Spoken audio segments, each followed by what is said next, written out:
Alors, je me retrouve actuellement sur le stationnement de l'école Cazot, derrière l'école, et c'est un point de presse qui avait lieu lundi après-midi pour parler d'un projet Génération sans fumée. Alors, je suis en compagnie de Patrick Gagnon, qui est directeur de l'école Cazot, Caroline Gimbert du Carrefour Jeunesse Emploi Montmagny-Lillet, Valérie Bédard, qui est éducatrice, et Cynthia Bellodo, qui est de agence... Intervenante pour Action Jeunesse Côte-Sud. Ça prend de la mémoire, là, puis c'est pas ma grande qualité. Patrick, qu'est-ce qu'on fait ici aujourd'hui? On fait ici aujourd'hui l'inauguration de paniers de basket dans le cadre du programme pour une génération sans fumée. C'est de trouver des alternatives à la consommation de tabac et de vapotage. Donc, c'est un focus group qu'il y a eu avec des jeunes vapoteurs de l'école l'an dernier et l'idée d'avoir des endroits aménagés à l'extérieur, considérant qu'ils consomment à l'extérieur la vapoteuse. Ils ont dit, on aimerait ça avoir un endroit à l'extérieur. Et à force de les rencontrer, on est arrivé à l'idée d'avoir les paniers de basket disponibles en tout temps pour nos élèves. L'objectif? L'objectif, c'est de trouver une alternative. Donc, je sors à l'extérieur, pas juste pour vapoter, mais j'arrête de vapoter et je me mets à l'action par des paniers de basket, là, donc faire du sport. Bon, le point de presse était lundi, le 16 octobre, mais est-ce que c'est déjà commencé? Est-ce qu'il y a déjà des actions qui sont prises pour qu'on puisse arriver à une génération sans fumée? Oui, on a débuté les travaux l'année dernière. Valérie, ma collègue, pourra renchérir. Donc, on a commencé l'année dernière avec des rencontres avec nos élèves. On a mis en place aussi différents lieux dans l'école, comme je disais pendant la conférence de presse, pour aménager notre école. Donc, la grande salle, la tanière qui est devenue accessible aux pauses et le midi pour nos élèves. Et bien sûr, il y a l'ouverture des gymnases le matin, les pauses et le midi. Donc, les gymnases sont disponibles en tout temps pour justement offrir l'occasion aux jeunes de faire autre chose que d'aller à l'extérieur du terrain de l'école pour aller vapoter ou fumer la cigarette. Valérie, justement, on va vous demander d'en rajouter là-dessus. Donc, le projet, on a bien sûr tout le volet prévention avec des animations. Donc, volet d'animation que je fais avec Cynthia. On a visé aussi des groupes pour justement avoir un petit sous-groupe d'aide. Donc, notre infirmière scolaire, Émilie, donc Thibodeau, permet à ces jeunes-là d'être rencontrés. Donc, s'ils veulent diminuer justement ou arrêter complètement de vapoter, peuvent avoir un suivi. Donc, il y a tout le volet aussi approche auprès des parents. Donc, on envoie souvent des capsules d'information.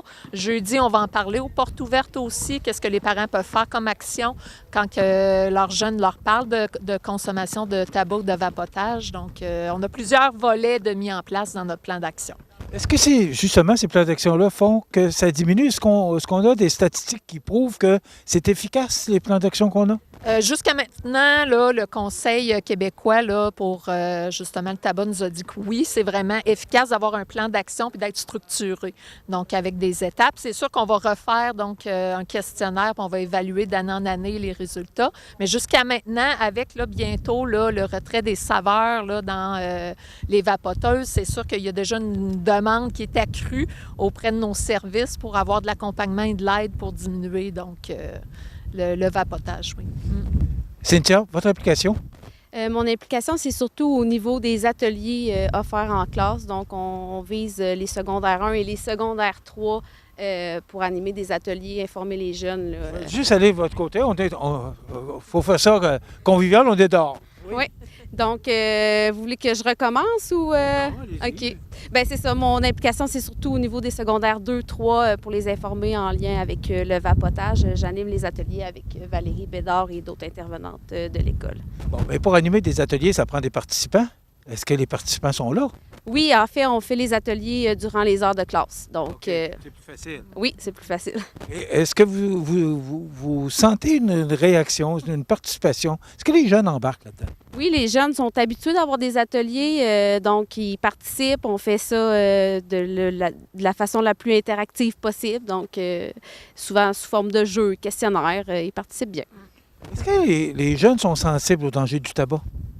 Oui, ils nous posent beaucoup de questions, là, vraiment. Il y a le côté préoccupation de leur santé qui est là, oui.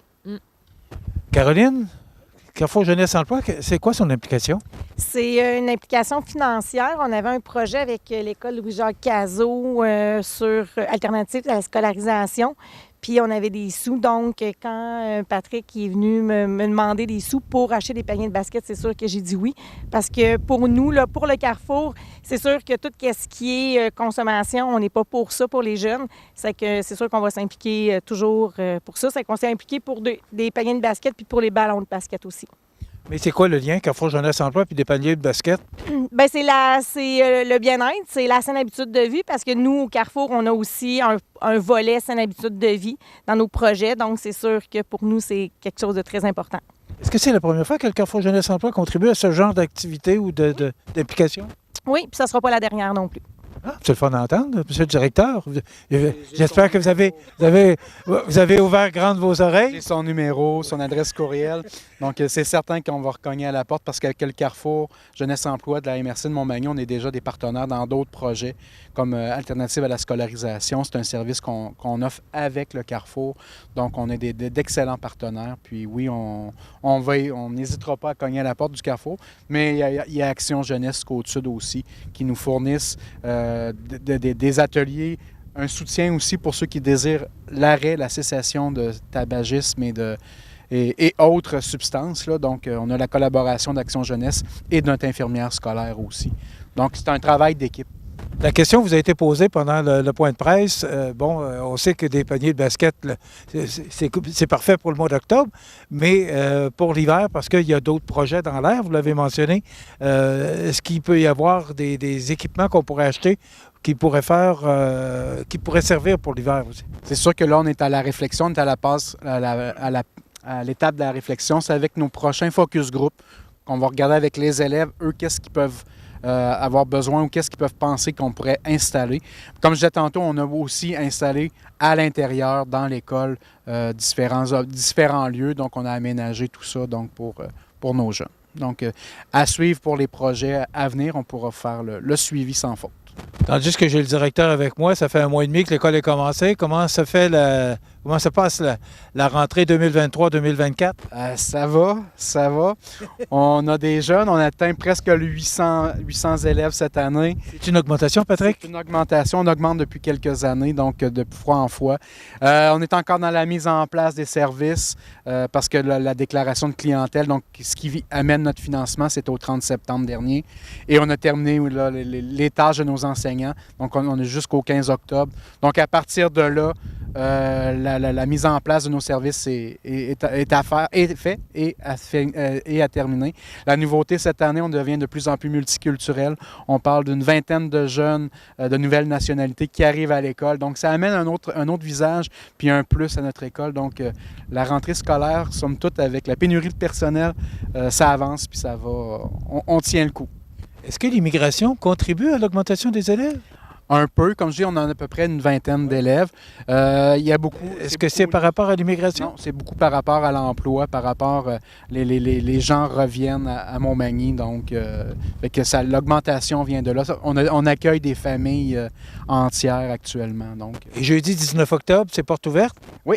Donc, porte ouverte pour nos élèves, principalement de la 6e et de la 5e année, ici même de 18h à 20h. Donc, l'école est ouverte. C'est certain que les gens qui veulent revenir voir l'école secondaire Louis-Jacques Cazot peuvent venir faire un tour. Il y aura même accès à une visite guidée s'ils le désirent. Merci beaucoup, M. le directeur. Patrick Gagnon, qui est directeur, et je remarque qu'à l'école Louis-Jacques Cazot, on vise une première génération sans fumée. J'espère que vous avez eu l'occasion de le voir, mais chapeau pour ce beau travail. Caroline Gimbert, qui est directrice du Carrefour Jeunesse Emploi Montmagny, Valérie Bédard, qui est éducatrice, et Cynthia Bilodeau, qui est directrice du Centre Jeunesse Côte-Sud. Intervenante, mais quand même, ça va bien aller.